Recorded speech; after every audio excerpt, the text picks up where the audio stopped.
मेरे प्रिय बच्चों, आप सभी लोगों का हमारे इस प्यारा सा चैनल मनोज केमिस्ट्री वाला में बहुत बहुत स्वागत है। आज हम लोग कक्षा 10 के गणित का जो पहला चैप्टर है, जिसका नाम है वास्तविक संख्याएं। तो वास्तविक संख्याएं का आज प्रश्नावली 1.3 के सभी सवालों को हम लोग इस वीडियो में बहुत ही सुंदर ढंग से, बहुत ही आसान तरीके से हल करेंगे, सॉल्व करेंगे। आइए देखा जाए। जैसे इसका पहला सवाल है, ये कह रहा है कि सिद्ध कीजिए कि करड़ी में 5 एक अपरिमेय संख्या है। हमें यहाँ पे ये सिद्ध करना है कि करड़ी में 5 एक अपरिमेय संख्या है। मैं आपको बता दूं कि करड़ी में जैसे आपका 2 हो गया, करड़ी में 3 हो गया, करड़ी में मतलब करड़ी में पूर्ण वर्ग संख्या नहीं होना चाहिए। जैसे करड़ी में 4 नहीं होना चाहिए, करड़ी में है ना 9 नहीं होना चाहिए, करड़ी में 25 नहीं होना चाहिए। ऐसे ये देखिए 4, 9, 25 ये क्या है?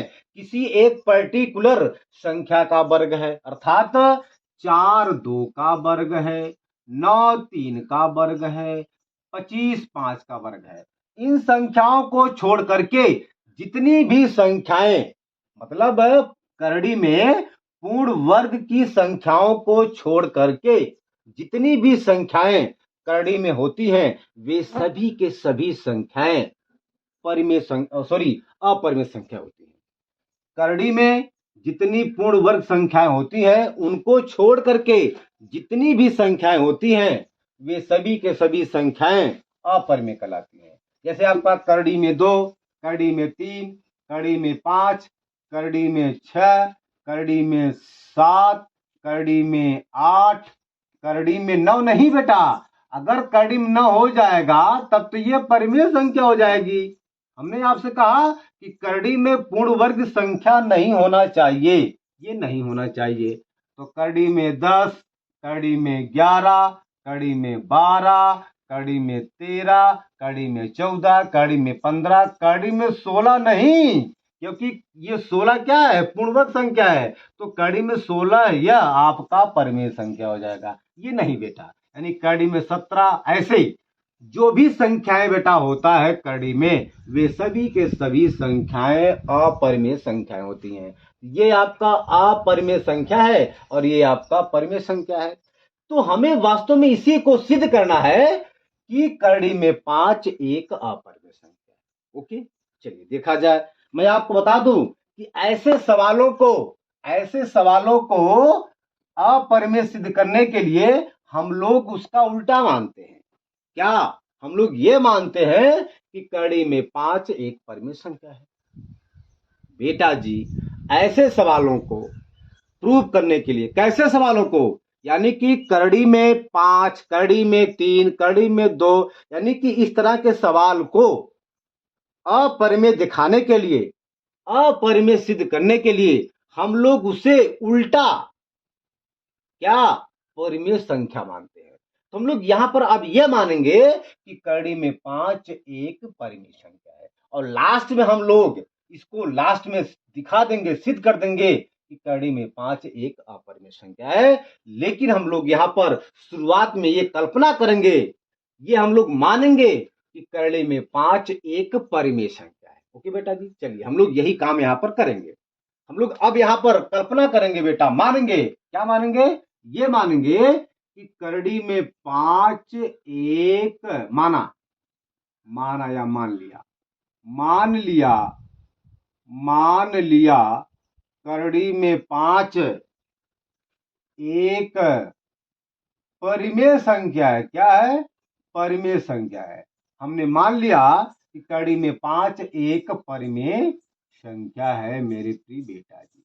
अच्छा, और हम लोग जानते हैं कि अगर कोई संख्या परिमेय है तो हम लोग सभी परिमेय संख्याओं को बेटा जी P/Q के रूप में लिख सकते हैं, जहां पर P और Q पूर्णांक होते हैं तथा Q 0 के बराबर नहीं होता है। ये हम लोग जानते हैं। अगर हमने माना है कि करड़ी में 5 एक परिमेय संख्या है, तो हम लोग करड़ी में 5 को P/Q के रूप में लिख सकते हैं, अर्थात कड़ी में 5 को P बटा Q के बराबर लिख सकते हैं। ओके, कोई दिक्कत तो नहीं बेटा, क्योंकि परमेय संख्या बराबर परमेय संख्या। ओके, ये नियम होता है। तो हम लोग लिख सकते हैं यहाँ पर बेटा कड़ी में 5 बराबर P बटा Q, जहां पर P और Q दोनों पूर्णांक संख्याएं हैं और Q शून्य के बराबर नहीं है। ये हम लोग पीछे पढ़ चुके हैं, ये हम लोग जानते हैं, इसको हम नहीं लिखेंगे, ये आपको पता है। और अब हम ये मानते हैं कि जो ये P और Q पूर्णांक संख्या है, ये वास्तव में दोनों आपस में कौन, P और Q सहअभाज्य है। अब आप कहेंगे सर कि सहअभाज्य क्या होता है? वे संख्याएं जिनका मासा हमेशा एक आता है, जिनका महत्तम समापवर्तक एक आता है, उसे हम लोग कहते हैं सहअभाज्य संख्याएं। मतलब क्या हुआ? जैसे आपका 2/3 है, 2 और 3 वास्तव में क्या है? सहअभाज्य है। क्यों? क्योंकि 2 ना तो 3 से कटेगा और न ही 3 2 से कटेगा, यानी कि ये 2 और 3 दोनों केवल और केवल 1 से कटेंगे, इसीलिए 2 और 3 क्या है? सहअभाज्य है। हमने यहां पे माना है कि माना P और Q सहअभाज्य है। अगर P और Q सहअभाज्य है तो P और Q का मास मतलब P और Q का मासा हमेशा एक होगा, महत्तम समापवर्तक हमेशा एक होगा, अर्थात HCF एक होगा। बेटा यहां पे लिखेंगे जहां P और Q सहअभाज्य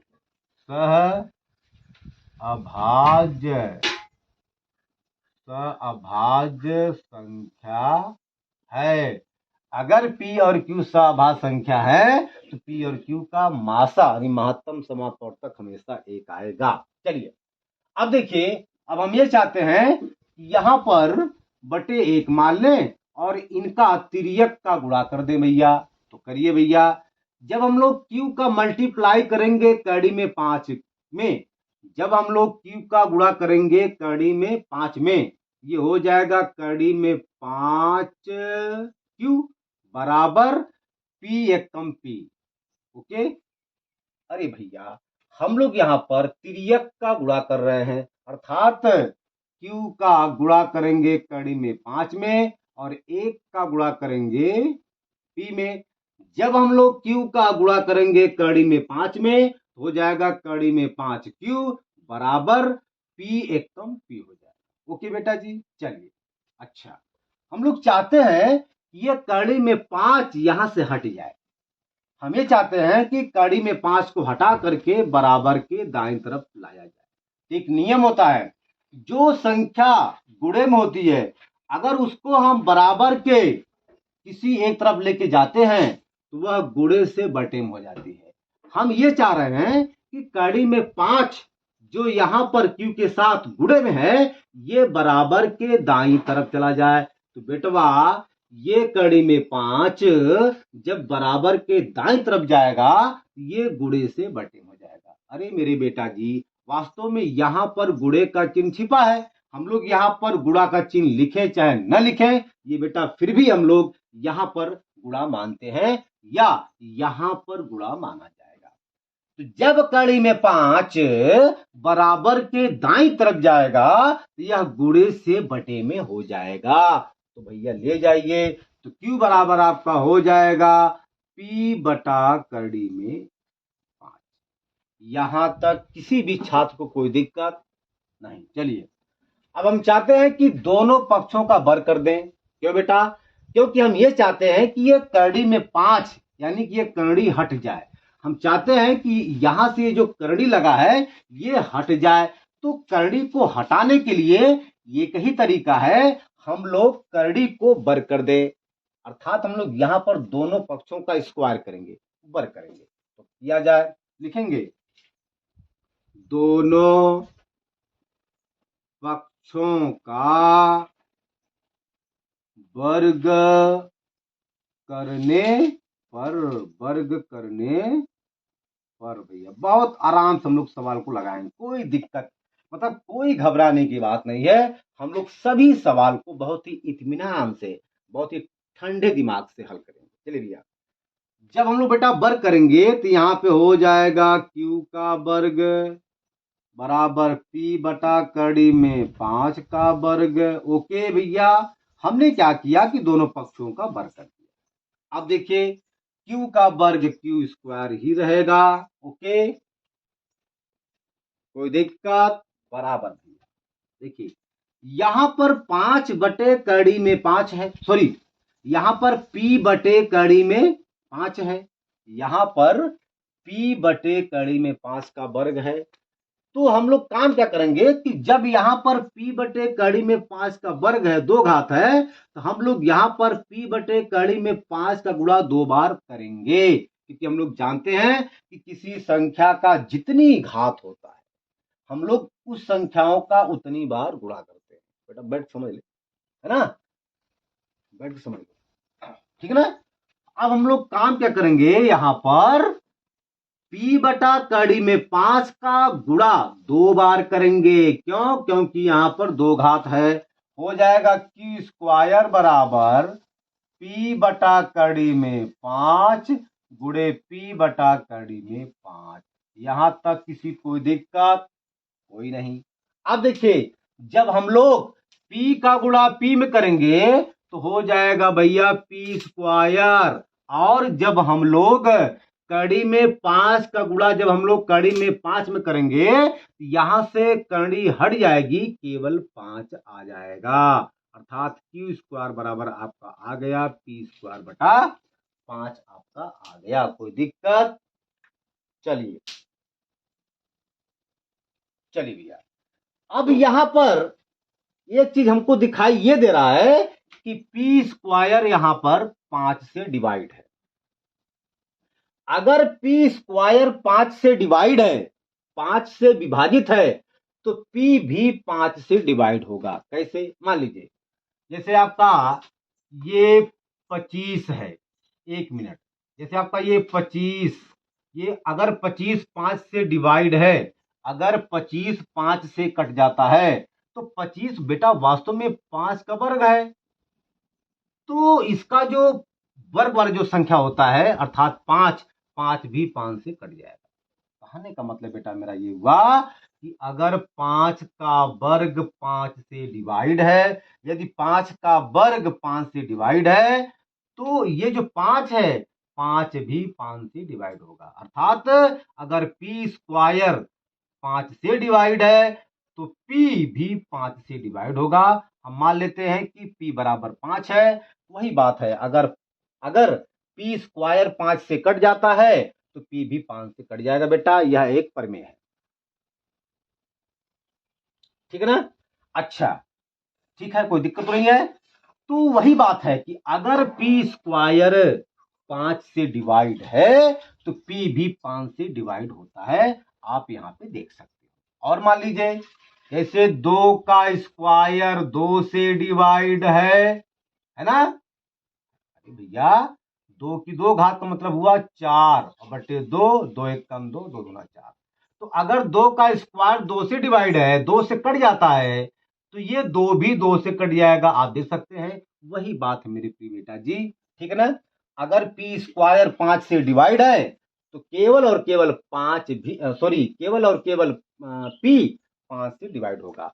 अगर p स्क्वायर 5 से कट जाता है तो p भी 5 से कट जाएगा, मोटी सी बात यह है बेटा। चलिए मिटा दो इसको, लिखेंगे बेटा, लिखेंगे यदि p स्क्वायर यहां पे है बेटा, यहां मतलब ये है कि p स्क्वायर 5 से कट जा रहा है, तो अगर p स्क्वायर 5 से कट जा रहा है तो p भी 5 से कट जाएगा। हम लोग इसी बात को यहां पे लिखेंगे, यदि p स्क्वायर 5 से विभाजित है, क्या है, विभाजित है, तो p भी 5 से कट जाएगा, मतलब विभाजित हो जाएगा, विभाजित हो जाएगा। मेरे प्रिय बेटा जी आप इसको बढ़िया से नोट करिए, फिर हम आगे करते हैं बेटा। देखिए ये तो हम आपको समझाए हैं ना, आप चाहे तो इसको साइड में लिख सकते हो, लेकिन हमने ये आपको समझाया है, सवाल आपका मेन ये है, आप इसको नोट कर लीजिए।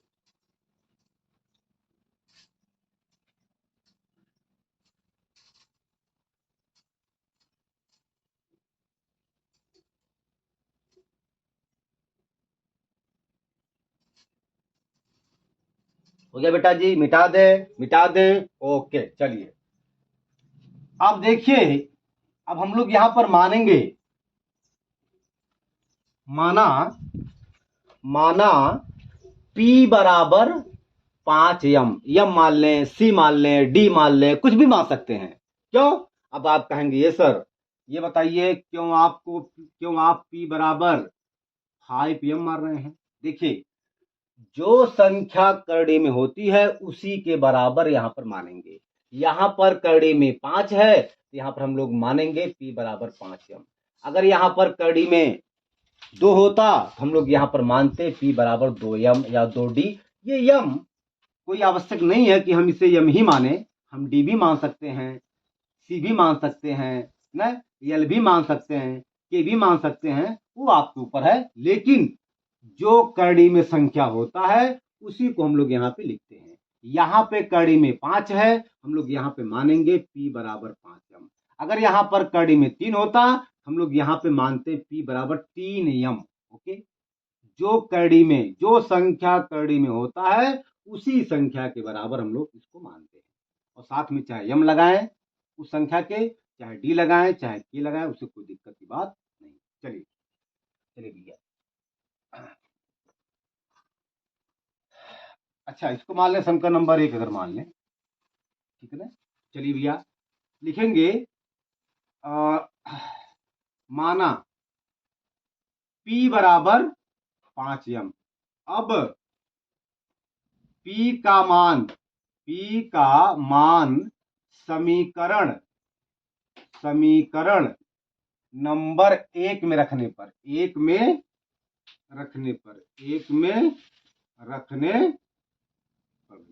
रखिए, तो आपका यहां पर है क्यू स्क्वायर बराबर, हमने माना है कि P बराबर 5m, तो हम लोग यहां पर P के स्थान पे लिखेंगे 5m अर्थात 5m। ये आपका हो जाएगा 5m। चूंकि यहां पर P का वर्ग है, यहां पर 5m का वर्ग हो जाएगा और बटे आपका 5। ओके, कोई दिक्कत? चलिए भैया, अब देखा जाए क्यू स्क्वायर बराबर हो जाएगा, देखिए यहां पर 5m की 2 घात है, तो जब 5m की 2 घात है तो यहां पर 5m का गुणा बेटा जी 2 बार होगा। ठीक है, ये हम लोग जानते हैं, किसी संख्या का जितनी घात होता है, उस संख्या का उतनी बार गुणा होता है। तो यहां पर 5m की 2 घात है, तो हम लोग यहां पे लिखेंगे 5m गुणे 5 भैया, यम को दिक्कत बटे 5 करेंगे, ये 5 से 5 आपका कट जाएगा, ए स्क्वायर आपका बचेगा 5 और यम 5, फिर यम गुणे यम अर्थात यम स्क्वायर बचेगा। ओके बेटा जी, अब हम लोग यहां से यम का मान निकालेंगे, इसको भैया मिटा दे रहे हैं। भैया यहां से हो जाएगा यम स्क्वायर, देखिए हमें चाहते हैं कि ये जो यम स्क्वायर है वह बराबर के बाईं तरफ आ जाए।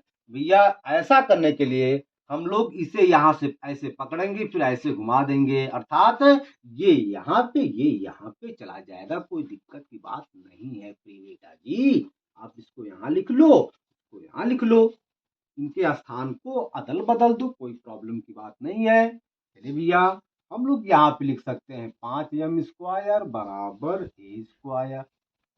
ऐसा क्यों होता है? मैंने आपसे कई बार बताया कि जिस अज्ञात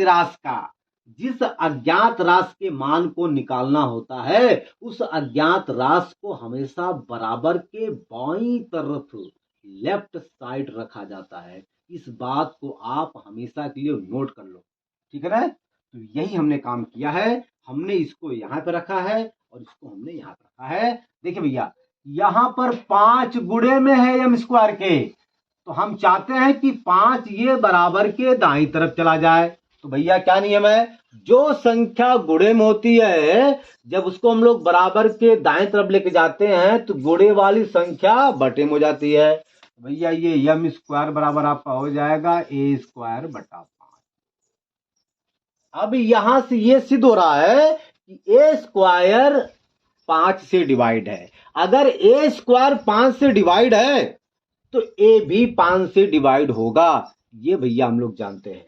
लिखेंगे चूंकि ए स्क्वायर 5 से विभाजित है, क्या है, 5 से विभाजित है, इसलिए ए भी 5 से विभाजित होगा, विभाजित होगा। ओके बेटा जी, कोई दिक्कत तो नहीं है। चलिए, अभी हमने पढ़ा था इसके पहले कि भैया सॉरी सॉरी सॉरी सॉरी भैया, एक मिनट, ये ए कहां से आ गया? ये क्यू है बेटा जी, ये क्यू है। ओके, ये बेटा क्यू है। ये क्या है? क्यू है। ये क्यू है बेटा। 5 यहां पर गुणे में है, जब 5 गुणे से बटे में जाएगा तो ये सॉरी, जब 5 को हम लोग बराबर के दाएं तरफ लेके जाएंगे तो यह 5 गुणे से बटे में हो जाएगा। ये भैया हो जाएगा एम स्क्वायर बराबर क्यू स्क्वायर बटा 5। इसके बाद इससे ये सिद्ध हो रहा है कि क्यू स्क्वायर 5 से डिवाइड है। अगर क्यू स्क्वायर 5 से डिवाइड है, 5 से विभाजित है, तो क्यू भी 5 से विभाजित होगा। ये बेटा जी परमेय होता है। चलिए, अभी हमने पढ़ा था इसके पहले कि पी 5 से विभाजित है। ओके, और यहां पर क्यू भी 5 से विभाजित है। क्यों भैया? क्यू भी क्या है? क्यू भी 5 से क्या है? विभाजित है। यहां लिखेंगे से पी 5 से विभाजित है और क्यू भी 5 से विभाजित है।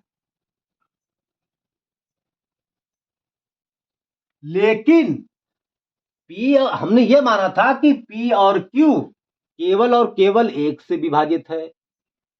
तो वहां पर जो हमने माना था कि पी और क्यू 5 केवल और केवल 1 से विभाजित है, यानी कि पी और क्यू सहभाज्य है, लेकिन इससे जब ये पी और क्यू 5 से भी कट जा रहे हैं, इसका मतलब बेटा यह हुआ कि पी और क्यू सहभाज्य संख्या नहीं है।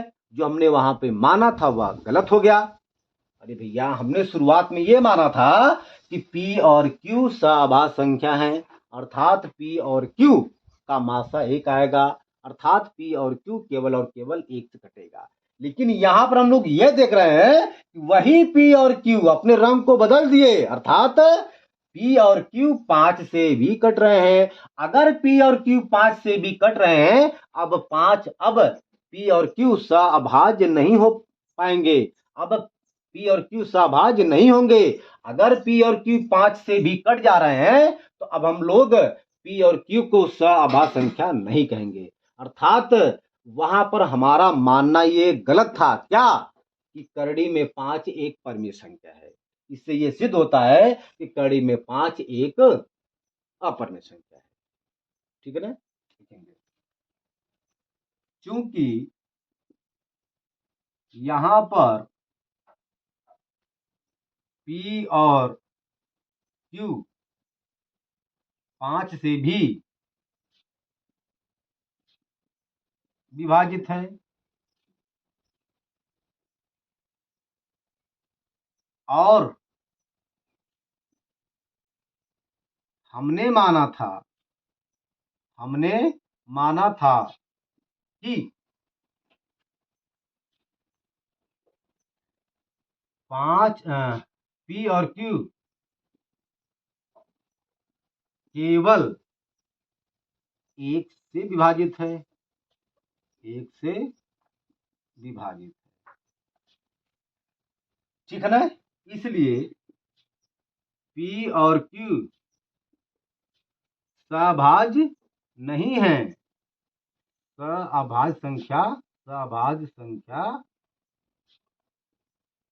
नहीं है। अर्थात